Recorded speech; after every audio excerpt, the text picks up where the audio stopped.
যতদিন বেঁচে থাকবো ততদিন যেন ইসলামের উপর বেঁচে থাকতে পারি, মুসলমান হিসাবে বেঁচে থাকতে পারি। আর যেদিন তুমি আমাদের মৃত্যু দিবা সেদিন যেন ঈমানের সাথে যাইতে পারি। আল্লাহ তুমি কবুল করো, সবাই বলেন আমিন। মুসলমান আমরা জানাজার নামাজে দোয়া পড়ি, কিন্তু এই দোয়াটার দিকে আজও আমরা খেয়াল করলাম না। এই দোয়াটার দিকে আমরা খেয়াল করলাম না। সারা জীবন নামাজ পড়লাম, সারা জীবন রোজা রাখলাম, সারা জীবন ইসলাম মানলাম, কিন্তু মৃত্যুর সময় যদি ঈমান নসিব না হয় তাহলে এই আমলের কোনো দাম আল্লাহর কাছে নাই। আর যদি শেষ মুহূর্তে ঈমান নসিব হয়, ঈমানটা যদি শেষ মুহূর্তেও নসিব হয়ে যায়, আল্লাহ তাআলা এই ঈমানের উসিলায় আমাদেরকে মাফ করে দিয়ে জান্নাত দিতে পারে কি না? সবাই বলেন পারে কি না? এই জন্য যে কোনো মুহূর্তে মালাকুল মাউত আসতে পারে, যে কোনো মুহূর্তে আজরাইল চলে আসতে পারে। এই জন্য মুসলমান যদি পারেন সব সময় ওযু অবস্থায় থাকবেন। কি অবস্থায়? আল্লাহর রাসূল বলেন, উবাদা ইবনে সামিত রাদিয়াল্লাহু তাআলা আনহু বলেন, মান আহাব্বা লিকা আল্লাহ আহাব্বাল্লাহু লিকাহু। যে ব্যক্তি আল্লাহর সাথে দেখা করাকে প্রিয় মনে করে, আল্লাহ ওই ব্যক্তির সাথে সাক্ষাৎ করাকে প্রিয় মনে করে। সুবহানাল্লাহ বলেন। যে মুসলমান চায় আল্লাহর সাথে আমার দেখা হোক, আল্লাহর সাথে আমার মোলাকাত হোক, আল্লাহ বলে বান্দারে দুনিয়া নামক এই নর্দমায় থাইকা লাভ নাই, তাড়াতাড়ি চলে আসো, আমার জান্নাতে তোমার সাথে দেখা হবে। আল্লাহ চায় মুমিন তাড়াতাড়ি চলে যাক। এই জন্য ভালো মানুষ দুনিয়াতে থাকে না, চলে যায়, যে কোনোভাবে হঠাৎ করে চলে যায়। উলামায়ে কেরাম বড় বড় আলেমরা চলে যাচ্ছে, আমরা আমাদের মাথার মুকুটগুলো হারিয়ে ফেলছি। আল্লাহ তাআলা ওই সমস্ত আলেমদেরকে আল্লাহর সাথে সাক্ষাৎ করার তৌফিক দান করুন, সবাই বলেন আমিন। আর যারা চায় আল্লাহর কাছে যাব না, আল্লাহর সাথে সাক্ষাৎ করব না, আল্লাহ বলে বান্দারে যেহেতু আমার সাথে তুমি সাক্ষাৎ করতে চাও না, আমি আল্লাহ তোমার সাথে সাক্ষাৎ করতে চাই না। আমরা এখানে যারা বসেছি আল্লাহর সাথে সাক্ষাৎ করার ইচ্ছা আছে না নাই? কোথায় দেখা হবে আল্লাহর সাথে? কোথায় দেখা হবে? কোথায় দেখা হবে? জান্নাতে দেখা হবে। সুবহানাল্লাহ বলেন। মুসলমান আল্লাহ তাআলা জান্নাতীদেরকে ডাক দিয়ে বলবেন, ও জান্নাতীরা হাল রাদিতুম, ও জান্নাতীরা তোমরা খুশি কিনা, তোমরা খুশি কিনা? এবার জান্নাতীরা বলবে, আল্লাহ আমরা কেন খুশি হব না, আমরা কেন খুশি হব না? আমাদের মতো কত লোক জাহান্নামের আগুনে জ্বলতেছে, আপনি তো দয়া করেছেন, মায়া করেছেন, ওই জাহান্নামে আমাদেরকে জ্বালান নাই, আগুনে পোড়ান নাই, দয়া করে মায়া করে জান্নাতে ঢুকিয়েছেন। চাইতে ইচ্ছা করতে দেরি, সাথে সাথে আমাদের ইচ্ছাগুলো জান্নাতে পূরণ হইতে দেরি হয় না। সুবহানাল্লাহ বলে, সুবহানাল্লাহ বলে। চাইতে দেরি, ইচ্ছা করতে দেরি, সাথে সাথে ইচ্ছাগুলো পূরণ হয়ে যায়। এই জান্নাতে এত আরাম, এত আরাম। আল্লাযী আহাল্লানা দারাল মাকামাতি মিন ফাদলিহি লা ইয়ামাসসুনা ফিহা নাসাবু ওয়া লা ইয়ামাসসুনা ফিহা লুগুব।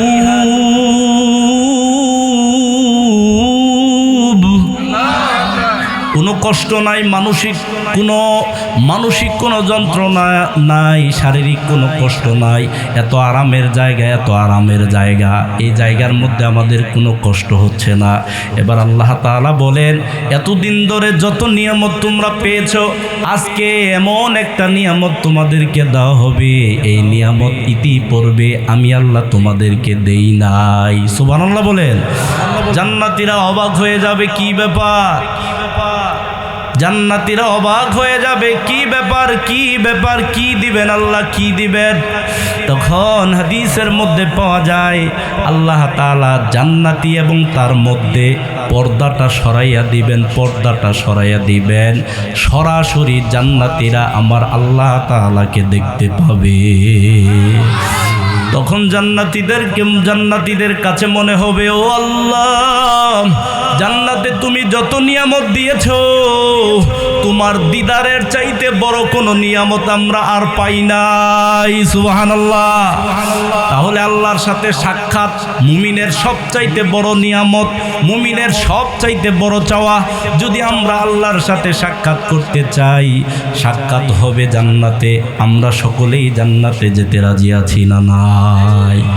নবী করিম সাল্লাল্লাহু আলাইহি ওয়াসাল্লাম বলেন, আত-তুহুরু শাতরুল ঈমান ওয়ালহামদুলিল্লাহি তামলাউল মিজান ওয়া সুবহানাল্লাহি ওয়ালহামদুলিল্লাহি তামলাআনি আও তামলাউ মা বাইনাস সামাই ওয়াল আরদি।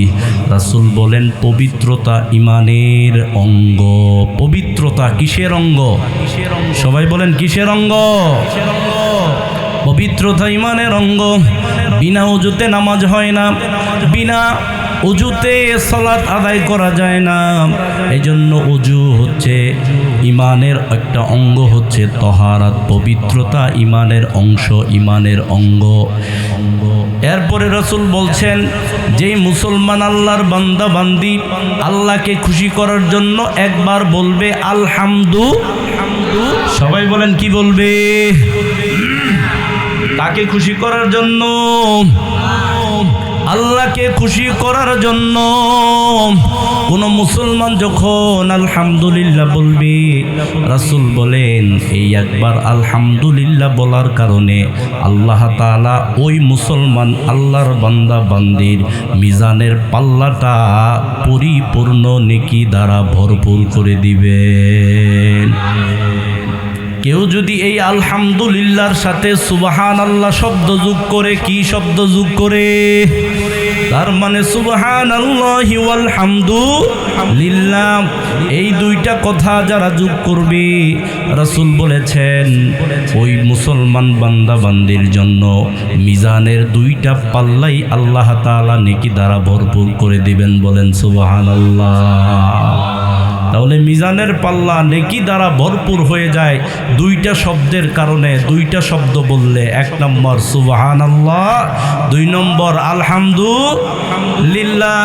আমরা আমাদের নেকির পাল্লাটা সওয়াব দিয়ে ভরপুর করতে চাই, রাজি আছি কিনা মুসলমান?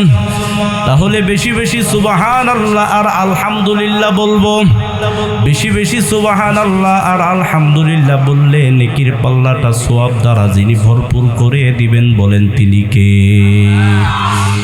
নবী করিম সাল্লাল্লাহু আলাইহি ওয়াসাল্লামের সাহাবী হযরতে আব্দুল্লাহ ইবনে আব্বাস রাদিয়াল্লাহু তাআলা আনহুমা তিনি বলেন রাসূলুল্লাহ সাল্লাল্লাহু আলাইহি ওয়াসাল্লাম একদিন সাহাবাদেরকে জিজ্ঞাসা করলেন, ও আমার সাহাবারা, আতাদরুনা কাম বাইনাস সামাই ওয়াল আরদি, হে আমার সাহাবারা, তোমরা কি জানো কিনা আসমান এবং জমিনের মাঝখানে দূরত্ব কত? তোমরা জানো কিনা?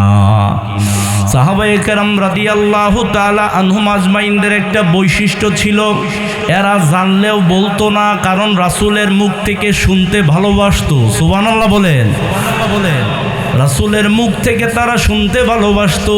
কিন্তু আফসোস, আজকে আমাদের সমাজে দেখা যায় হুজুরের কাছে ফতোয়া জিজ্ঞেস করে, কিন্তু হুজুর জবাব দেওয়ার আগে হুজুরের আশেপাশে লোকগুলো আগেই সেই ফতোয়ার জবাব দিতে শুরু করে। কথা বলেন না কেন? ফতোয়া জিজ্ঞেস করছে হুজুরের কাছে, কিন্তু আশেপাশের লোকগুলো বলে যে তুমি এটা জানো না, এটার জবাব এইটা। হুজুর জবাব দেওয়ার টাইমই পায় না। এরকম লোক আছে না নাই?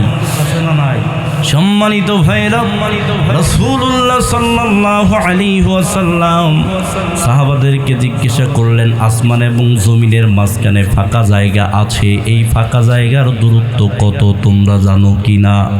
এবার রাসূলুল্লাহ সাল্লাল্লাহু আলাইহি ওয়াসাল্লামের সাহাবারা বললেন, আল্লাহু ওয়া রাসূলুহু আ'লাম। এই প্রশ্নের জবাব আল্লাহ এবং তার রাসূলই ভালো জানে। বলেন সুবহানাল্লাহ। এবার রাসূলুল্লাহ সাল্লাল্লাহু আলাইহি ওয়াসাল্লাম বললেন, বাইনাহুমা মাসিরাতু 500 সানা, আসমান এবং জমিনের দূরত্ব হলো 500 বছরের রাস্তা। একটু আওয়াজ দিয়ে বলেন সুবহানাল্লাহ। জমিন থেকে আসমানে যেতে চাইলে 500 বছর সময় লাগবে, কিন্তু আমাদের হায়াত তো আর কারো 500 বছর নেই। উমর উম্মতি 60 সানাতান ইলা 70 সানা। আমার উম্মতের গড় আয়ু হচ্ছে 60 থেকে 70 বছরের মাঝামাঝি। 60-70 বছর করে আমার উম্মত বাঁচবে, এর মাঝখানেই চলে যাবে। কেউ ছোট্ট বয়সে চলে যাবে, কিশোর বয়সে চলে যাবে, কেউ যুবক বয়সে চলে যাবে, কেউ বৃদ্ধ বয়সে চলে যাবে। সমস্ত বয়সকে যোগ করে ভাগ করলে গড়ে 60 থেকে 70 বছর। তাহলে জমিন থেকে আসমানের দূরত্ব 500 বছর।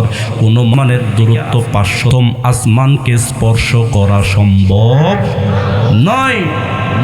সম্মানিত ভাইয়েরা, এই জমিন থেকে প্রথম আসমানের দূরত্ব 500 বছরের রাস্তা। এই জায়গাটা ফাঁকা আছে। এই ফাঁকা জায়গাটা দুইটা শব্দ বললে আল্লাহ তাআলা নেকি দ্বারা ভরপুর করে দেয়, নেকি দ্বারা পরিপূর্ণ করে দেয়। সেই দুইটা শব্দ হলো সুবহানাল্লাহ ওয়াল হামদুলিল্লাহ। সুবহানাল্লাহ ওয়াল হামদুলিল্লাহ বান্দা যখন বলবে, সাথে সাথে আসমান এবং জমিনের মাঝখানের ফাঁকা জায়গা আল্লাহ সওয়াব দ্বারা পরিপূর্ণ করে দিবে। বলেন সুবহানাল্লাহ। সম্মানিত ভাইরা, রাসূলুল্লাহ সাল্লাল্লাহু আলাইহি ওয়াসাল্লাম বলেন, ইন্না আফদাল ইবাদিল্লাহি ইয়াউমাল কিয়ামাতিল হাম্মাদুন। কিয়ামতের দিন সবচাইতে দামি হবে ওই বান্দা, যেই বান্দা বেশি বেশি আল্লাহর প্রশংসা করবে। কার প্রশংসা? রাসূলুল্লাহ সাল্লাল্লাহু আলাইহি ওয়াসাল্লাম বলেন, ওয়ামা মিন শাইইন আহাব্বু ইলাল্লাহি মিনাল হামদি। প্রশংসার চাইতে প্রিয় কোনো জিনিস আল্লাহর কাছে নাই। আল্লাহর কাছে সবচাইতে পছন্দের জিনিস হচ্ছে আল্লাহর যারা প্রশংসা করবে আল্লাহ তাদেরকে ভালোবাসবে। সুবহানাল্লাহ বলেন। আরেকটু আওয়াজ দিয়ে বলেন সুবহানাল্লাহ।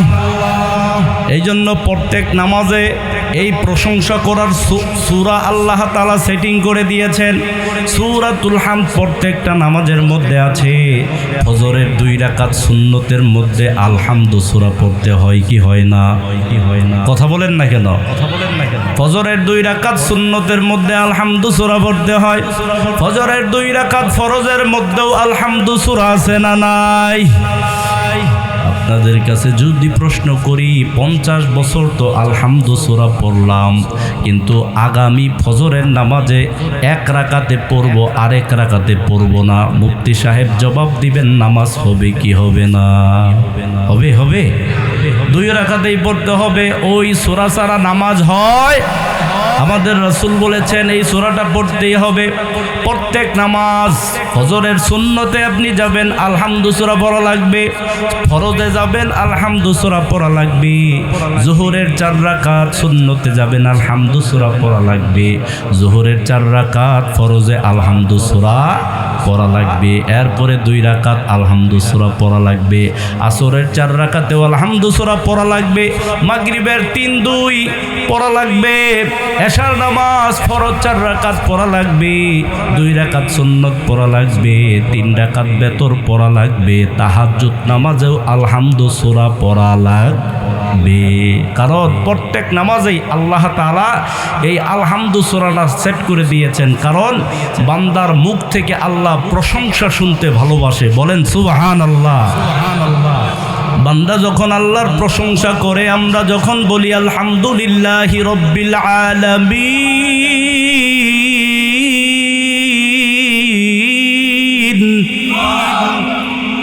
আল্লাহ তাআলা ফেরেশতাদেরকে ডাক দেয়, দেখো দেখো দেখো, হামিদানি আবদি হামিদানি আবদি, বান্দা আমার প্রশংসা করেছে, বান্দা আমার প্রশংসা করেছে। এবার বান্দা যখন বলে আর রহমানির রহিম, তখন আল্লাহ ফেরেশতাদেরকে ডাক দিয়ে বলে, দেখো দেখো বান্দা আসদা আলাইয়া আবদি, বান্দা আমার গুণ কীর্তন করেছে, বান্দা আমার গুণ কীর্তন করেছে। এরপরে যখন বলে মালিকি ইয়াউমিদ্দিন, তখন আল্লাহ তাআলা বলেন মাজ্জাদানি আবদি মাজ্জাদানি আবদি। এই 3টা আয়াতে আল্লাহর প্রশংসা, এই 3টা আয়াতের মধ্যে আল্লাহর প্রশংসা। এরপরে আল্লাহ তাআলার কাছে যখন আমরা বলি ইয়্যাকা না'বুদু ওয়া ইয়্যাকা নাস্তাঈন, তখন আল্লাহ বলেন বান্দারে এতক্ষণ 3টা আয়াতে আমার প্রশংসা করেছ, এখন থেকে এই আয়াত থেকে নিয়ে তুমি আমার কাছে যা চাইবা আমি আল্লাহ তাআলা তোমাকে তাই দান করব। ওয়ালি আবদি মা সাআলা, আমার বান্দার জন্য তাই রয়েছে। বান্দা আমার কাছে যা চাইবে, কি প্রয়োজন সব কিছুর প্রয়োজন যিনি পূরণ করে দিতে পারে, বলেন তিনি কে? এজন্য আমরা ইবাদত যখন আমরা করি, আমরা যখন নামাজের মধ্যে সূরা বলি ইয়্যাকা না'বুদু ওয়া ইয়্যাকা নাস্তাঈন, রব্বুল আলামিন আমরা শুধু তোমার ইবাদত করি, আমরা শুধু তোমার কাছেই সাহায্য চাই, দুনিয়ার অন্য কারো কাছে আমরা সাহায্য চাই না। কারণ আল্লাহ যদি সাহায্য করে দুনিয়ার কেউ তার ক্ষতি করতে পারবে? আল্লাহ যদি কারো ক্ষতি করে দুনিয়ার সবাই সাহায্য করেও তাকে আল্লাহর হাত থেকে বাঁচাইতে পারবে? আমরা দেখেছি, ফেরাউনকে দেখেছি, নমরুদকে দেখেছি, আল্লাহ যখন ধরেছে দুনিয়ার কেউ তাদেরকে বাঁচাইতে পারে নাই, কিন্তু আল্লাহ যখন কাউকে বাঁচাইছে দুনিয়ার কেউ তাকে মারতে পারে নাই। তাহলে আমরা ইবাদত যেহেতু আল্লাহর করি, এজন্য আমাদের জীবনে যত কিছু প্রয়োজন একজনের কাছেই চাইব, বলেন তিনি কে? এজন্য রাসূলুল্লাহ সাল্লাল্লাহু আলাইহি ওয়াসাল্লাম বলেন ইদা সাআলতা ফাসআলিল্লাহ, ও বান্দা, ও আমার উম্মতেরা শুনো, যদি কিছু চাওয়ার প্রয়োজন হয়, যদি তোমার কোনো কিছুর প্রয়োজন থাকে, তুমি একজনের কাছে চাও। পৃথিবীর বড় বড় রাজা বাদশারা যারা মুসলমান ছিলেন, তারা গভীর রজনীতে জায়নামাজে দাঁড়াইয়া চোখের পানি ফেলে ফেলে আল্লাহর কাছেই চাইতেন। সুবহানাল্লাহ বলে। বড় বড় রাজা বাদশারা যদি আল্লাহর কাছে চাইতে পারে, মুসলমান আমাদের প্রয়োজন, আমাদের যত কিছু প্রয়োজন, সমস্ত প্রয়োজন তো একজনই পূরণ করে দিতে পারে, বলেন তিনি কে? এই জন্য হাদিস, বুখারী মুসলিমের হাদিসের মধ্যে আল্লাহর রাসূল বলেন, প্রত্যেকটা রাতেই আল্লাহ তাআলা প্রথম আসমানে নেমে আসে। প্রথম আসমানে নেমে এসে আল্লাহ তাআলা আপনাকে আমাকে ডাক দেয়। আমরা তো আরামের বিছানায় আরাম পেয়ে ঘুমাই, কিন্তু আমার আল্লাহ কিন্তু ঘুমায় না। গভীর রজনীতে আপনাকে ডাকে, আমাকে ডাকে, তার বান্দাদেরকে ডাকে, মাইয়া দুউনি, কে আছো আমার কাছে দোয়া করো, আমি তার দোয়া কবুল করব। সুবহানাল্লাহ বলে। কে আছো আমার কাছে চাও, আমি তোমার চাওয়া পূরণ করে দিব। কে আছো আমার কাছে তোমার অভিযোগ তুমি বলো, আমি তোমার সমস্ত অভিযোগ আমি আল্লাহ দূর করে দিব। সুবহানাল্লাহ বলে। আমার সম্মানিত ভাইরা, যখন আল্লাহ আমাদেরকে ডাকে তখন আমরা আল্লাহর কাছে চাই না, কিন্তু অনেক সময় আমরা হুজুরের কাছে গিয়ে দোয়া চাই, হুজুর দোয়া কইরেন, ছেলেটা কথা শুনে না। কিন্তু যখন দোয়া করলে দোয়া কবুল হয়, তখন আপনি নিজেই তো আল্লাহর কাছে দোয়া করেন না, ঠিক কি না? আল্লাহ তাআলার কাছে আপনি দোয়া করেন। কি প্রয়োজন? রাসূলের যে কোনো প্রয়োজন হলে সলাতুল হাজত পড়তেন, সলাতুল হাজত পড়ে আল্লাহর কাছে চাইতেন, আল্লাহ তুমি দেওয়ার মালিক, তুমি দাও, তুমি দাও, তোমার দরবার, তোমার ভান্ডারে সব আছে না নাই? আল্লাহর ভান্ডারে সব আছে। এজন্য সম্মানিত ভাইরা, আমরা আল্লাহর কাছেই চাইব, আমরা আল্লাহর কাছেই চাইব। দুনিয়ার ফকিরের কাছে চায় না, কারণ ফকির কিছুই দিতে পারে না। আমরা তো সবাই দুনিয়ার ফকির। দুনিয়াতে আমরা সবাই কি? একজন ধনী, তিনি কে? আল্লাহ ধনী। এজন্য আমরা আল্লাহর কাছেই চাইব। সম্মানিত ভাইরা, আমরা আল্লাহর প্রশংসার মাধ্যমে আল্লাহর কাছেই চাইব, আমাদের প্রয়োজন আল্লাহ যেন পূরণ করে দেয়। এজন্য সম্মানিত ভাইরা, আজকের এই মাহফিল থেকে অনুরোধ, আপনার আমার জীবনের যত পেরেশানি, চাকরি হয় না, ছেলে বিয়ে করাতে পারছেন না, ছেলের চাকরি হয় না, মেয়ের বিয়ে হয় না, সংসারে অশান্তি, এরকম মুসলমান আছে না নাই? আরেকটা আওয়াজ দিয়ে বলেন, আছে না নাই? আপনার আমার যত সমস্যা, আল্লাহর কাছে কোনো সমস্যাই না যদি তার কাছে বলার মতো করে বলা যায়। কথা বলেন ঠিক কি না? আপনার সমস্যাগুলো দূর করে দেওয়ার জন্য আল্লাহ প্রস্তুত আছে, আল্লাহ প্রস্তুত আছে। কিন্তু আফসোস, মুসলমান আল্লাহর কাছে চায় না, আল্লাহর কাছে চায় না। ছাগল গরু নিয়া দরবারে যায়, দরবারে যায়। আছে না নাই? কথা বলেন, আছে না নাই? কেন যাও দরবারে, কেন যাও দরবারে? দরবারওয়ালা কিছু দিতে পারবে না, দরবারওয়ালা তো চলে গেছে। আল্লাহর রাসূলুল্লাহ সাল্লাল্লাহু আলাইহি ওয়াসাল্লাম বলেছেন, যদি চাইতে হয় আল্লাহর কাছে চাও, আল্লাহর কাছেই চাও। কারণ আমরা নামাজের মধ্যে তো আমরা আল্লাহকে বলি ইয়াকা না'বুদু ওয়া ইয়াকা নাস্তাঈন, হে আল্লাহ আমরা শুধু তোমার ইবাদত করি, তোমার কাছেই চাই। এইটা আমরা নামাজে বললাম, কিন্তু নামাজ থেকে বাইর হইয়া অনেক মুসলমান দেখা যায় দরবারে যায়। বিভিন্ন রকম দরবার আছে না নাই? আপনারা সহজে বুঝে নিবেন, আমরা কারো বিপক্ষে বলবো না, শুধু আমরা এইটা বলবো, সম্মানিত ভাইরা, দরবারে গেলে কিছুই পাওয়া যায় না, কিছুই পাওয়া যায় না। এজন্য আমরা আল্লাহর কাছে চাইবো সব সময়, যে কোনো প্রয়োজন যিনি পূরণ করে দিতে পারেন সেই আল্লাহর কাছে আমরা চাইবো। আজকে থেকে আমরা ওয়াদা করলাম, যতদিন বেঁচে থাকবো ততদিন আমাদের প্রয়োজন একজনের কাছে আমরা আবেদন করব। বলেন তিনি কে? লা ইলাহা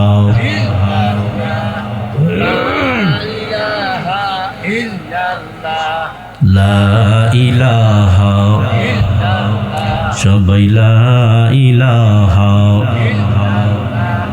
লা ইলাহা ইল্লাল্লাহু, লা ইলাহা ইল্লাল্লাহ, লা ইলাহা, সবাই লা ইলাহা।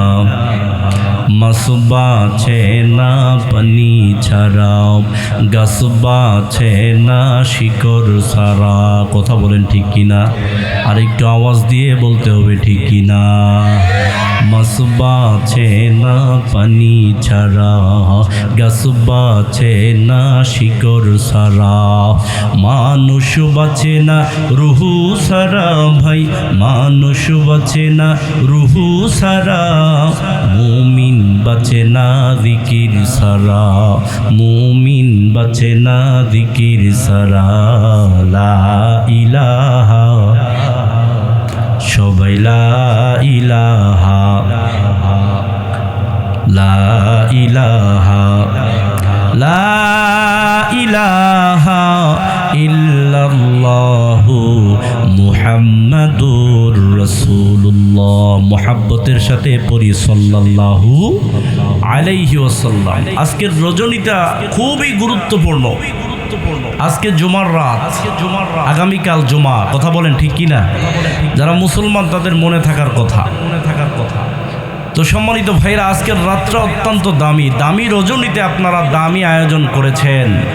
এমনও হতে পারে এই আয়োজনের উসিলায় আল্লাহ আপনাকে, আমাকে, আমাদের সবাইকে মাফ করতে পারে কিনা? সবাই বলেন পারে কিনা? আল্লাহ তাআলা কিয়ামতের দিন খালি খুঁজবে উসিলা, কেমন করে তার বন্ধুর উম্মতকে মাফ করা যায়। সুবহানাল্লাহ বলেন। যদি কোনো কিছুই না থাকে, অন্তত পক্ষে আজকের এই মাহফিল আল্লাহ তাআলার দরবারে আমরা দোয়া করব, কিয়ামতের দিন আজকের এই মাহফিলকে উসিলা করে আল্লাহ যেন আমাদের সবাইকে মাফ করে দেয়। সবাই বলেন আমিন। আজকের রাত বড় দামি রাত।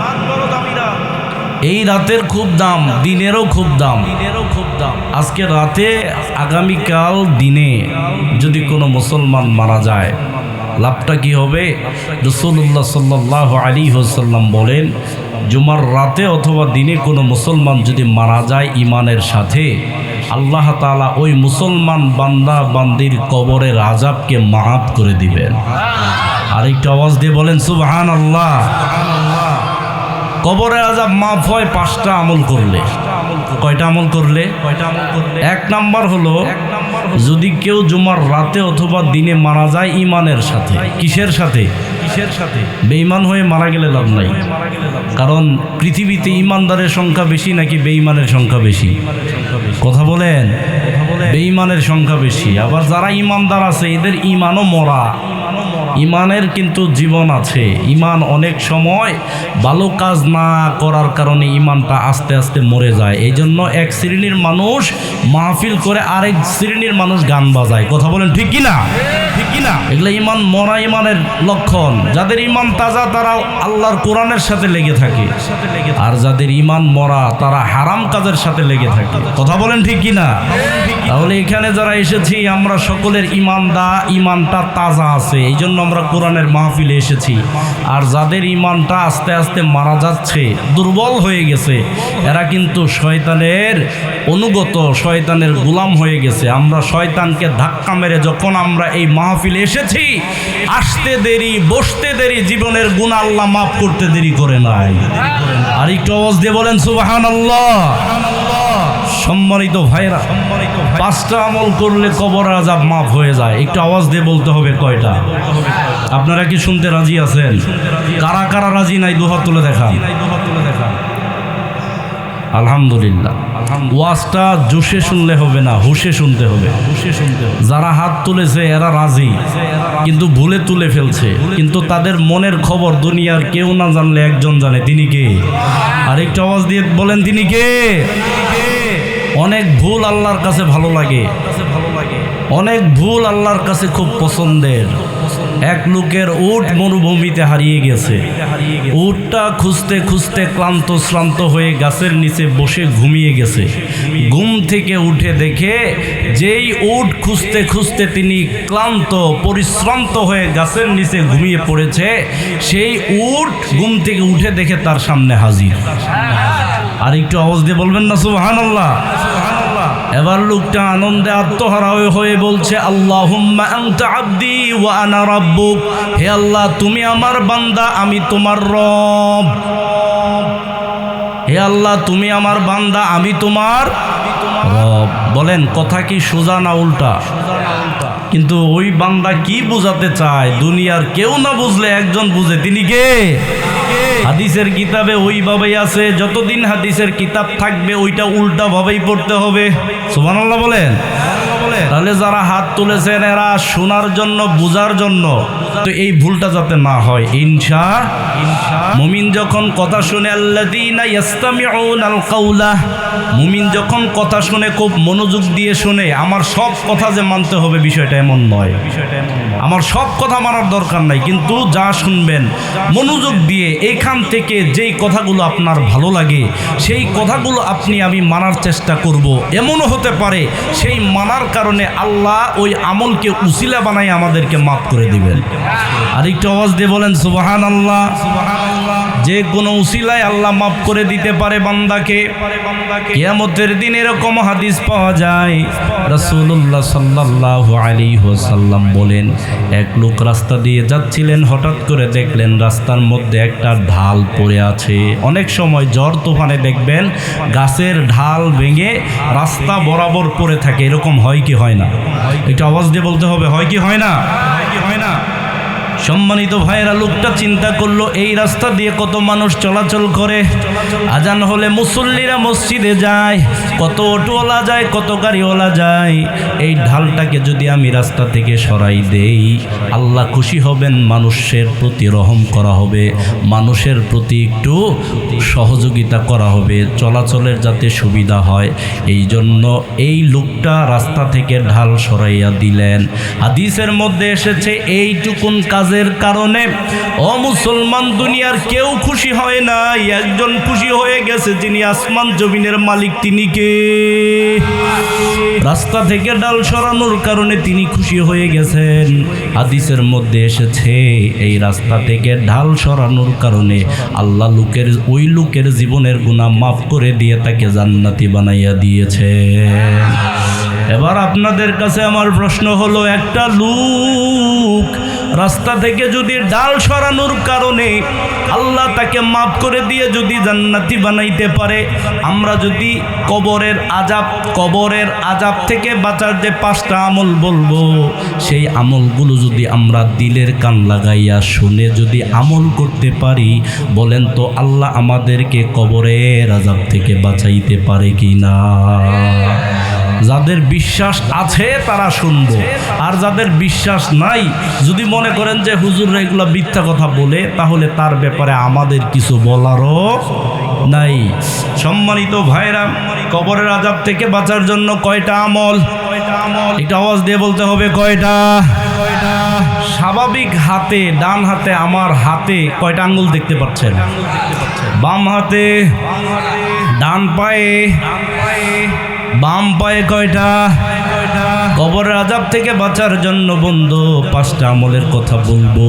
দিলের কান লাগায়া শুনবেন, দিলের কান লাগায়া শুনবেন, আমলের নিয়তে শুনবেন। যদি আমরা আমল করতে পারি, আল্লাহ তাআলা আমাদেরকে কবরের আযাব থেকে বাঁচাইয়া দিবেন। সুবহানাল্লাহ। 1 নম্বর আমল হলো, বলেছি যে জুমার রাতে অথবা দিনে মারা গেলে আল্লাহ তাআলা তাকে কবরের ফিতনা, কবরের বিপর্যয়, কবরের আযাব থেকে বাঁচাইয়া দেন। বলেন সুবহানাল্লাহ। এখন আপনাদের কাছে প্রশ্ন হলো, জুমার রাতে অথবা দিনে যদি কেউ মারা যায়, আর যদি কেউ ইচ্ছা করে মরে, ইচ্ছা করে কেউ যদি মরে, তাহলে কি কবরের আযাব মাফ হবে? এখন হুজুরের বয়ান শুনে এত সুন্দর একটা ওয়াজ শুনলেন যে জুমার রাতে অথবা দিনে মারা গেলে কবরের আযাব যেহেতু মাফ হয়ে যায়, দুনিয়াতে আর থাইকা লাভ নাই। তাড়াতাড়ি করে বাজার থেকে 1 বোতল বিষের বোতল কিনে এনে খাইয়া যদি মইরা যান, হ্যাঁ, কোথায় যাবে? জাহান্নামে। পরিষ্কারভাবে বলছি, যারা আত্মহত্যা করবে মুসলমান, তারা জান্নাতে যেতে পারবে। বিষ খেয়ে যারা মারা যাবে তাদের জানাজা হুজুর পড়াবে না। আত্মহত্যা করে যারা মারা যাবে তাদের জানাজা মুফতি সাহেব পড়াবে না। ইচ্ছা করে যারা মারা যাবে তাদের জানাজা কোনো মুহাক্কিক মুদাক্কিক আলেম পড়াবে না। তবে সাধারণ মানুষ কেউ যদি ইমামতি করে পড়ে, সেটা ভিন্ন কথা। ইচ্ছা করে আত্মহত্যা করেছে, এই লোকটা এমনি জাহান্নামে।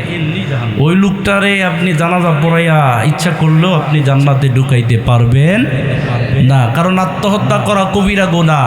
আর শেষ ভালো যার, সব ভালো তার। শেষ ভালো যার, সব ভালো কি তার। এই লোকটা শেষের অবস্থায় কবিরা গুনাহ করে মরেছে। রাসূলের হাদিস সাক্ষী, আলাম রুবিল খাওয়াতিম, শেষ ভালো যার, সব ভালো যা, সব ভালো তার। এই জন্য রাসূল বলছেন, কোনো মুসলমান যদি জীবনের শেষ মুহূর্তে বলতে পারে লা ইলাহা ইল্লাল্লাহু মুহাম্মাদুর রাসূলুল্লাহ, এই কথাটা বলেছে, আর কোনো কথা বলতে পারে নাই। স্ত্রীর সাথে কোনো কথা বলতে পারে নাই, ছেলের সাথে কোনো কথা বলতে পারে নাই, মেয়ের সাথে কোনো কথা বলতে পারে নাই, প্রতিবেশীর কারোর সাথে কোনো কথা বলতে পারে নাই, কোনো বন্ধু বান্ধব আত্মীয় স্বজনের সাথে কোনো কথা বলতে পারে নাই। এইটুকুন বলার পরে জবান বন্ধ হয়ে গিয়েছে, মালাকুল মউত তার রূহটা কবজ করে নিয়ে গিয়েছে। শেষ কথা যার হবে লা ইলাহা ইল্লাল্লাহ। রাসূল বলেন, এই কথাটা বলার কারণে আল্লাহ ওই মুসলমানকে জান্নাতের মেহমান বানাইয়া দিবে। এই জন্য আমরা মোনাজাত যখন করি, শেষে আমরা অনেকেই বলি লা ইলাহা ইল্লাল্লাহু মুহাম্মাদুর রাসূলুল্লাহ। এটা আমরা বলি কি বলি না? বলেন। সম্মানিত ভাইরা, এই জন্য শেষ ভালো যার, সব ভালো তার। জুমার রাতে অথবা দিনে মারা গেলে কবরের আযাব মাফ। তবে যদি আল্লাহ তাকে জুমার রাতে অথবা দিনের জন্য মৃত্যু লিখে থাকে, কথা বলেন ঠিক কি না? আল্লাহ যদি তাকে দুনিয়া থেকে পছন্দ করে নেয় জুমার রাতে অথবা দিনে, তবে কয়েকটা অবস্থায় মারা গেলে মৃত্যুটা বড় দামি হয়, মৃত্যুটা বড় দামি হয়। যে কোনো সময় আমাদের মরা লাগতে পারে। মৃত্যু আজরাইল আমাদের কাছে আসতে পারে কি পারে না? সবাই বলেন, পারে কি পারে না? দুনিয়ার মধ্যে মুসলমান, আমি আজকের মেহমান, এখানে বসার আগে ঘোষণা হয়েছে কি হয় নাই? প্রধান বক্তা যখন আসবে তখনও ঘোষণা হবে, সভাপতি যখন বসেছে তখনও ঘোষণা হয়েছে, কোনো এমপি আসলে ঘোষণা হয়, মন্ত্রী আসলে ঘোষণা হয়, কিন্তু আজরাইল যখন আসবে কোনো ঘোষণাই কারো জন্য দেওয়া হবে বিনা ঘোষণায় তিনি চলে আসবেন। একটা মুহূর্ত সময় দেওয়া হবে না। চোখের পলকে জীবন্ত মানুষটা লাশ হয়ে পড়ে থাকবে। এই তো আসরের নামাজ পড়ে গেল, মাগরিবের আগে খবর আসবে আব্দুর রহমান দুনিয়ার জমিন থেকে বিদায় হয়ে গেছে। হয় কি হয় না? আবার মুসলমান সম্মানিত ভাইরা, আমি মির্জাপুর জমা পড়াতাম, ফজরের নামাজ জামাতের সাথে পড়েছে, নামাজটা পড়ে খেতে কাজ করতে গেছে, 8টার বেলা 8টার দিকে হঠাৎ করে বুকে ব্যথা। কিসে ব্যথা? ইদানিং এই কথাগুলো খুবই মারাত্মক, যে আমার বুকে ব্যথা করতেছে, আমার বুকে ব্যথা করতেছে। হঠাৎ করে 8:20-এর দিকে খেত থেকে উঠে এসেছে বাড়িতে, এই যে ব্যথা এখানে ধরে এসেছে। আল্লাহর গোলাম বাড়িতে আসার সাথে সাথেই এমন একটা ঘুম দিয়েছে, আর ডাকলেও সাড়া দেয় না। কি হয়েছে, কি হয়েছে বলেন তো? স্ট্রোক করেছে। সাথে সাথেই গ্রাম্য চিকিৎসক এসে বলছেন চলে গেছে। এরপরও পরিবারের লোক মানে না, একসাথে কাজ করতেছিল স্ত্রী বলে কিভাবে যায়, একসাথে কাজ করতেছে স্বামী স্ত্রী একসাথে ক্ষেতের মধ্যে। এরপরে স্ত্রী বলে না, আমার মন মানে না, তাকে মির্জাপুর কুমুদিনী হাসপাতালে নিয়ে যাও। এরপরে বন্ধু মারা গেছে, সাথে সাথেই বাড়িতেই মারা গেছে, কিন্তু কুমুদিনী হাসপাতালে নিয়ে গেছে শুধুমাত্র মনটাকে সান্ত্বনা দেওয়ার জন্য।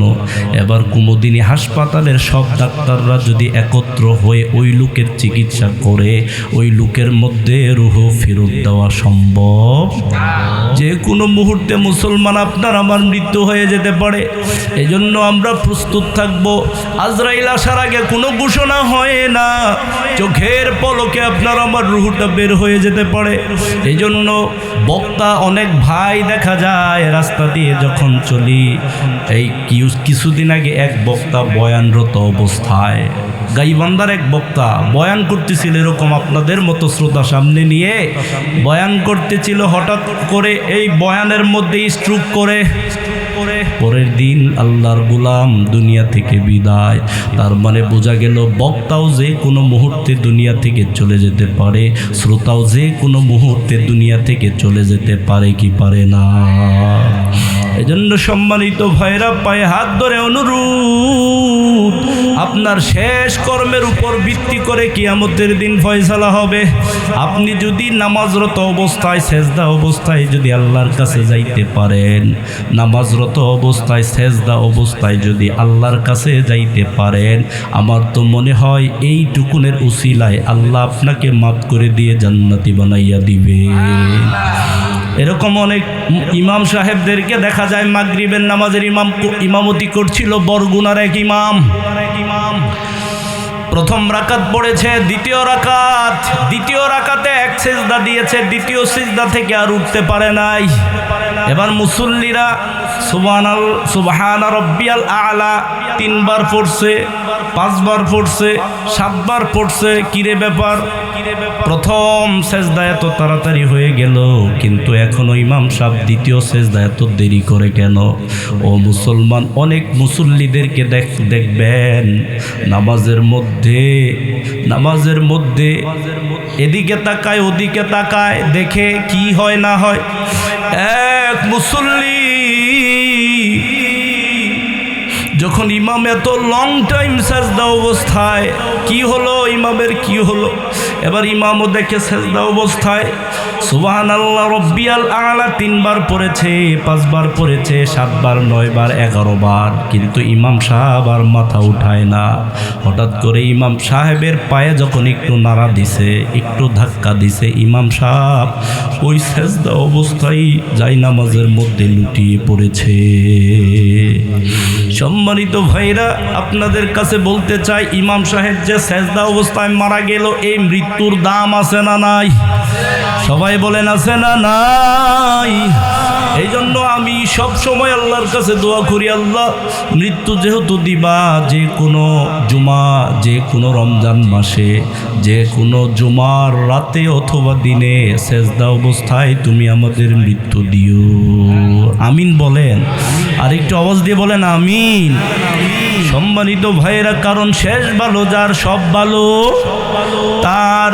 এই জন্য রাসূলুল্লাহ সাল্লাল্লাহু আলাইহি ওয়াসাল্লাম জানাজার নামাজ পড়ানোর সময় তৃতীয় তাকবীর দিয়ে একটা দোয়া পড়তেন, আল্লাহুম্মা মান আহইয়াইতাহু মিন্না ফাআহইহি আলাল ইসলাম ওয়া মান তাওয়াফাইতাহু মিন্না ফাতাওয়াফাহু আলাল ঈমান।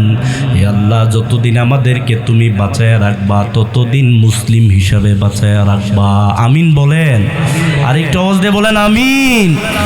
যতদিন বেঁচে থাকবো ততদিন যেন ইসলামের উপর বেঁচে থাকতে পারি, মুসলমান হিসাবে বেঁচে থাকতে পারি। আর যেদিন তুমি আমাদের মৃত্যু দিবা সেদিন যেন ইমানের সাথে যাইতে পারি। আল্লাহ তুমি কবুল করো। সবাই বলেন আমিন। মুসলমান আমরা জানাজার নামাজে দোয়া পড়ি, কিন্তু এই দোয়াটার দিকে আজও আমরা খেয়াল করলাম না। এই দোয়াটার দিকে আমরা খেয়াল করলাম না। সারা জীবন নামাজ পড়লাম, সারা জীবন রোজা রাখলাম, সারা জীবন ইসলাম মানলাম, কিন্তু মৃত্যুর সময় যদি ঈমান নসিব না হয় তাহলে এই আমলের কোনো দাম আল্লাহর কাছে নাই। আর যদি শেষ মুহূর্তে ঈমান নসিব হয়, ঈমানটা যদি শেষ মুহূর্তেও নসিব হয়ে যায়, আল্লাহ তাআলা এই ঈমানের উসিলায় আমাদেরকে মাফ করে দিয়ে জান্নাত দিতে পারে কি না? সবাই বলেন পারে কি না? এই জন্য যে কোনো মুহূর্তে মালাকুল মাউত আসতে পারে, যে কোনো মুহূর্তে আজরাইল চলে আসতে পারে। এই জন্য মুসলমান যদি পারেন সব সময় ওযু অবস্থায় থাকবেন। কি অবস্থায়? আল্লাহর রাসূল বলেন, উবাদা ইবনে সামিত রাদিয়াল্লাহু তাআলা আনহু বলেন, মান আহাব্বা লিকা আল্লাহ আহাব্বাল্লাহু লিকাহু। যেই ব্যক্তি আল্লাহর সাথে দেখা করাকে প্রিয় মনে করে, আল্লাহ ওই ব্যক্তির সাথে সাক্ষাৎ করাকে প্রিয় মনে করে। সুবহানাল্লাহ বলেন। যে মুসলমান চায় আল্লাহর সাথে আমার দেখা হোক, আল্লাহর সাথে আমার মোলাকাত হোক, আল্লাহ বলে বান্দারে দুনিয়া নামক এই নর্দমায় থাইকা লাভ নাই, তাড়াতাড়ি চলে আসো, আমার জান্নাতে তোমার সাথে দেখা হবে। আল্লাহ চায় মুমিন তাড়াতাড়ি চলে যাক। এই জন্য ভালো মানুষ দুনিয়াতে থাকে না, চলে যায়, যে কোনোভাবে হঠাৎ করে চলে যায়। উলামায়ে কেরাম বড় বড় আলেমরা চলে যাচ্ছে, আমরা আমাদের মাথার মুকুটগুলো হারিয়ে ফেলছি। আল্লাহ তাআলা ওই সমস্ত আলেমদেরকে আল্লাহর সাথে সাক্ষাৎ করার তৌফিক দান করুন। সবাই বলেন আমিন। আর যারা চায় আল্লাহর কাছে যাব না, আল্লাহর সাথে সাক্ষাৎ করব না, আল্লাহ বলে বান্দারে যেহেতু আমার সাথে তুমি সাক্ষাৎ করতে চাও না, আমি আল্লাহ তোমার সাথে সাক্ষাৎ করতে চাই না। আমরা এখানে যারা বসেছি আল্লাহর সাথে সাক্ষাৎ করার ইচ্ছা আছে না নাই? কোথায় দেখা হবে আল্লাহর সাথে? কোথায় দেখা হবে? কোথায় দেখা হবে? জান্নাতে দেখা হবে। সুবহানাল্লাহ বলেন। মুসলমান আল্লাহ তাআলা জান্নাতীদেরকে ডাক দিয়ে বলবেন, ও জান্নাতীরা হাল রাদিতুম, ও জান্নাতীরা তোমরা খুশি কিনা, তোমরা খুশি কিনা? এবার জান্নাতীরা বলবে, আল্লাহ আমরা কেন খুশি হব না, আমরা কেন খুশি হব না? আমাদের মতো কত লোক জাহান্নামের আগুনে জ্বলতেছে, আপনি তো দয়া করেছেন, মায়া করেছেন, ওই জাহান্নামে আমাদেরকে জ্বালান নাই, আগুনে পোড়ান নাই, দয়া করে মায়া করে জান্নাতে ঢুকিয়েছেন। চাইতে ইচ্ছা করতে দেরি, সাথে সাথে আমাদের ইচ্ছাগুলো জান্নাতে পূরণ হইতে দেরি হয় না। সুবহানাল্লাহ বলেন। সুবহানাল্লাহ বলেন। চাইতে দেরি, ইচ্ছা করতে দেরি, সাথে সাথে ইচ্ছাগুলো পূরণ হয়ে যায়। এই জান্নাতে এত আরাম, এত আরাম। আল্লাযী আহাল্লানা দারাল মাকামাতি মিন ফাদলিহি লা ইয়ামাসসুনা ফিহা নাসাবু ওয়া লা ইয়ামাসসুনা ফিহা লুগুব।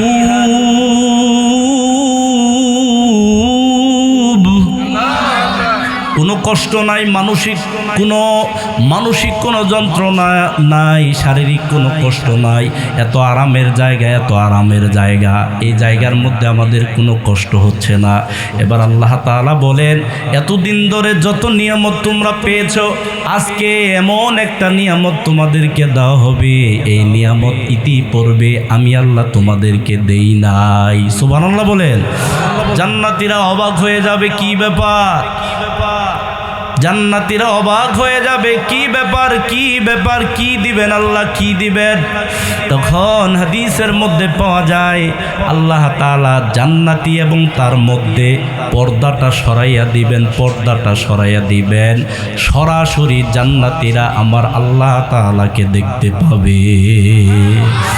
তখন জান্নাতীদের কাছে মনে হবে, ও আল্লাহ, জান্নাতে তুমি যত নিয়ামত দিয়েছো, তোমার দিদারের চাইতে বড় কোনো নিয়ামত আমরা আর পাই নাই। সুবহানাল্লাহ। তাহলে আল্লাহর সাথে সাক্ষাৎ মুমিনের সবচাইতে বড় নিয়ামত, মুমিনের সবচাইতে বড় চাওয়া।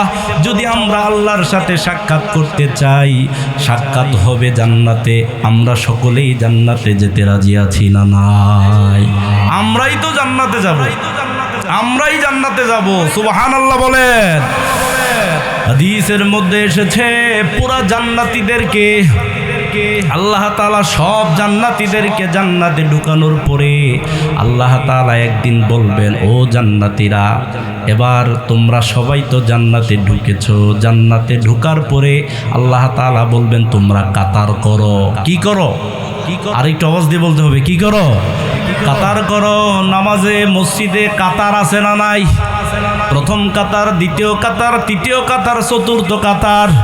এইভাবে জান্নাতীরা কাতার করবে, কাতার করবে। কাতারগুলো গুনে দেখা যাবে জান্নাতের মধ্যে সর্বমোট কাতার হবে 120টা। 120টা কাতার হবে। এই 120টা কাতার হবে আদম নবী থেকে শুরু করে নবী ঈসা পর্যন্ত সমস্ত নবীদের উম্মতের কাতার হবে মাত্র 40টা। কয়টা? আর আমাদের নবী, আমরা যার উম্মত হয়েছি, আমাদের রাসূলের উম্মতের কাতার হবে জান্নাতের মধ্যে 80টা। সুবহানাল্লাহ। তাহলে জান্নাতের মধ্যে আমরাই বেশি থাকবো। সুবহানাল্লাহ বলেন। আমরা সেই জান্নাতে যেতে রাজি আছি না নাই? জান্নাতে যেতে চাই, কারণ এই তো আজকে কোরআনের মাহফিলে এসেছি। ডানে বামে হারাম কাজ হচ্ছে, আমরা সেখানে যাই নাকি ওয়াজের পরে যাব? হ্যাঁ, গত 16ই ডিসেম্বর আমার এলাকায় মুক্তাগাছা থানা পাহাড় পাবইজান এসকেএম উচ্চ বিদ্যালয় 16ই ডিসেম্বর উপলক্ষে একটা আয়োজন করলো। কনসার্ট করবে। কি করবে? আফসোস লাগে, আমরা ফজরের নামাজ পড়া দেশের শহীদদের জন্য দোয়া করি, আমাদেরকে দেখতে পারে না। আর যারা গান বাজায়, মদ খায়, এরাই নাকি দেশের হর্তাকর্তা। কথা বলেন ঠিক কি না? আল্লাহ আমাদেরকে বুঝদান করুন। সবাই বলেন আমিন। কনসার্ট করবে, গান গাবে, মদ খাবে, ওপেন নারী নৃত্য করবে। ওলামে কেরাম একসাথে হয়ে গেলাম আমরা। 8 নং দাউদ ইউনিয়নের যত ওলামে কেরাম সব একসাথে হয়ে গেলাম, চলে গেলাম যে এইখানে গান করা যাবে না, তোমরা গান করবা, আমরা এখানে থাকতে তোমাদেরকে গান করতে দেওয়া হবে না, কনসার্ট করতে দেওয়া হবে না। তার আগে আপনারা বলেন, ওয়াজ মাহফিল আর কনসার্টে গান বাজানো এক জিনিস নাকি ভিন্ন জিনিস? একটা পানি, আর একটা হলো প্রস্রাব। কথা বলেন ঠিক কি না? ওয়াজ মাহফিল করা হচ্ছে পানি, হালাল পানি, হালাল পানি, আর গান বাজানো হচ্ছে পানি কিন্তু প্রস্রাব, এটা হারাম, হারাম, হারাম। কথা বলেন ঠিক কি না? মুসলমান ভাইয়েরা আমার, আমরা বললাম না না, আমরা থাকতে গান বাজানো যাবে না। কয় হুজুর কতক্ষণ থাকবেন? কতক্ষণ থাকবেন আপনারা চলে গেলেই বাজানো শুরু করব। আমরাও আল্লাহর উপর ভরসা করে বললাম, ভাইরা, আমরা চলে যাওয়ার পরে যদি তোমরা গান বাজাও তাহলে আমরা চলে যাব ফজরের নামাজের পরে। কোন নামাজের পরে? ফজরের নামাজের পরে। আল্লাহর ওলিদের মনে কোনো আনন্দ নাই, আনন্দ সব মাটির সাথে মিশে গেছে। সম্মানিত ভাইরা, আমি বলতেছিলাম এইটা যে এই যে হারাম কাজগুলো তারা করতে চায়, ওলামে কেরাম কত যত্ন করে, কত মায়া করে, কত আদর করে আপনাদেরকে ওয়াজ মাহফিলে আনতে বলে এই যে মাইকিং হয়েছে, পোস্টার হয়েছে। মুসলমান, আপনারা এখানে এসেছেন, আল্লাহ তাআলা আপনাদেরকে কবুল করেছেন, বিদায়ী আসতে পারছেন। কথা বলেন ঠিক কি না? বহু মানুষ আছে তারা বিভিন্ন জায়গা থেকে শুনতেছে, কিন্তু আসার তৌফিক আল্লাহ তাদেরকে দেয় নাই। কারণ ভালো কাজ করার তৌফিক আল্লাহ সবাইকে দেন না। কথা বলেন ঠিক কি না? রাসূলুল্লাহ সাল্লাল্লাহু আলাইহি ওয়াসাল্লাম বলেন, তোমরা কে জান্নাতে যাবা, কে জাহান্নামে যাবা, সব নির্ধারণ করা আছে। এবার সাহাবায়ে কেরাম রাদিয়াল্লাহু তাআলা আনহুম আজমাইন বললেন, ইয়া রাসূলুল্লাহ, ইয়া হাবিবাল্লাহ, কে জান্নাতে যাবে কে জাহান্নামে যাবে এটা যদি নির্ধারণ করা থাকে তাহলে আমি তো জানি না আমি জান্নাতি নাকি জাহান্নামী। আমল করে লাভ কি? আমল করে লাভ কি? আমি যদি জান্নাতি হই তাহলে আমল ছাড়াও জান্নাতে যাইতে পারবো। কথা বলেন ঠিক কি না? আর যদি আমি জাহান্নামী হই, যতই আমল করি না কেন, আমল করে জাহান্নাম, ওই যে জান্নাতে যাওয়া যাবে না, জাহান্নামে যাওয়া লাগবে। এবার রাসূল সুন্দর একটা পরামর্শ দিয়েছেন, সুন্দর একটা কথা বলেছেন। কথাটা বলবো কি না? সবাই বলেন বলবো কি না? একটু তাকবীর দেন, নারায়ে তাকবীর, লিল্লাহি তাকবীর। সম্মানিত ভাইয়েরা, আল্লাহ রাসূল সুন্দর করে একটা কথা বলেছেন, ও সাহাবারা, আমল করো, আমল করো। যাকে আল্লাহ জান্নাতের জন্য সৃষ্টি করেছে ওই লোকের জন্য ভালো কাজ করা সহজ হয়ে যাবে। আর যাকে জাহান্নামের জন্য সৃষ্টি করেছে যতই ঠেলা ঠেলি করো কোনো লাভ নাই। এক সময় আরিফেল টিউবওয়েলের একটা অ্যাডভার্টাইজ ছিল কি ছিল না? যতই সাফাসাফি করো কোনো লাভ নাই। তাহলে কোন টিউবওয়েল নিতে হবে? আরিফেল টিউবওয়েল, বহুদিন আগের এটা। সম্মানিত ভাইরা, যারা জাহান্নামী, যারা জাহান্নামী, যতই বলেন নামাজ তাদের ভালো লাগে না। কথা বলেন না কেন? রোজা তাদের ভালো লাগে না, ওয়াজ মাহফিল তাদের ভালো লাগে না, আল্লাহর কোনো কাজ তাদের ভালো লাগে না, রাসূলের কোনো সুন্নত ভালো লাগে না। কেমনে লাগবে? সৃষ্টি তো করছে জাহান্নামের আগুনের জন্য, ঠিক কি না? তবে আমরা তাদেরকে অনুরোধ, আল্লাহ তাআলার কাছে দোয়া করছি, আল্লাহ মুসলমানের ঘরে যেহেতু জন্ম দিয়েছো, আমরা তোমার জাহান্নামে যেতে চাই। আল্লাহ আমাদের সবাইকে মাফ করে দিয়ে জান্নাতি বানাক। সবাই বলেন আমিন। বলছিলাম সম্মানিত ভাইরা, 5টা আমল করলে কবরের আযাব মাফ হয়ে যাবে। একটু আওয়াজ দিয়ে বলেন কয়টা? 1 নাম্বার হচ্ছে জুমার রাতে অথবা দিনে যদি কেউ মারা যায়, জুমার রাতে এবং দিনে ইমানের সাথে কোনো মুসলমান আল্লাহর গোলাম যদি মারা যায়, আল্লাহর কোনো বান্দা বান্দি যদি মারা যায়, এই জুমার রাতে অথবা দিনে মারা যাওয়ার কারণে, ইমানের সাথে মৃত্যুবরণ করার কারণে আল্লাহ ওই মুসলমানের কবরের আযাবকে মাফ করে দিবেন। 1 নাম্বার। এবার আসেন 2 নাম্বার। পবিত্র কোরআনুল কারিমে সূরা আছে 114টা। কয়টা? একটু আওয়াজ দিয়ে বলেন না কয়টা? কোরআন শরীফ আমাদের বাড়িতে, সবার বাড়িতেই আছে। সূরা ফাতিহা থেকে শুরু করে সূরা নাস পর্যন্ত 114টা সূরা। এই 114টা সূরার মধ্যে 67 নাম্বার একটা সূরা আছে, সেই সূরার নাম হচ্ছে সূরাতুল মুলক। সূরাতুল, একটু আওয়াজ দিয়ে বলতে হবে, সূরাতুল মুলক 67 নাম্বার সূরা। আজকে বাড়িতে কোরআন খুলে দেখবেন 67 নাম্বার সিরিয়ালে আছে সূরাটা। এই সূরাটার মধ্যে 30টা আয়াত আছে। একটু আওয়াজ দিয়ে বলেন কয়টা আয়াত? 30টা আয়াত। এই সূরাটার উপর যারা রেগুলার আমল করবে, দৈনিক যারা আমল করবে, বাদ মাগরিবের পর যারা পড়বে, এশার পর যারা পড়বে, রাতের বেলা যারা সূরা মুলক তেলাওয়াত করবে, 30 আয়াত বিশিষ্ট এই সূরাটা যারা তেলাওয়াত করবে, রাসূল বলেছেন এই সূরাটাই ওই আল্লাহর বান্দা বান্দিকে কবরের আযাব থেকে বাঁচাইয়া দিবে। আরেকটু আওয়াজ দিয়ে বলতে হবে সুবহানাল্লাহ। এবার আমি আপনাদের কাছে জানতে চাই, যারা শ্রোতা হিসাবে বসেছেন, এখানে কারো সূরাতুল মুলক কি মুখস্থ আছে?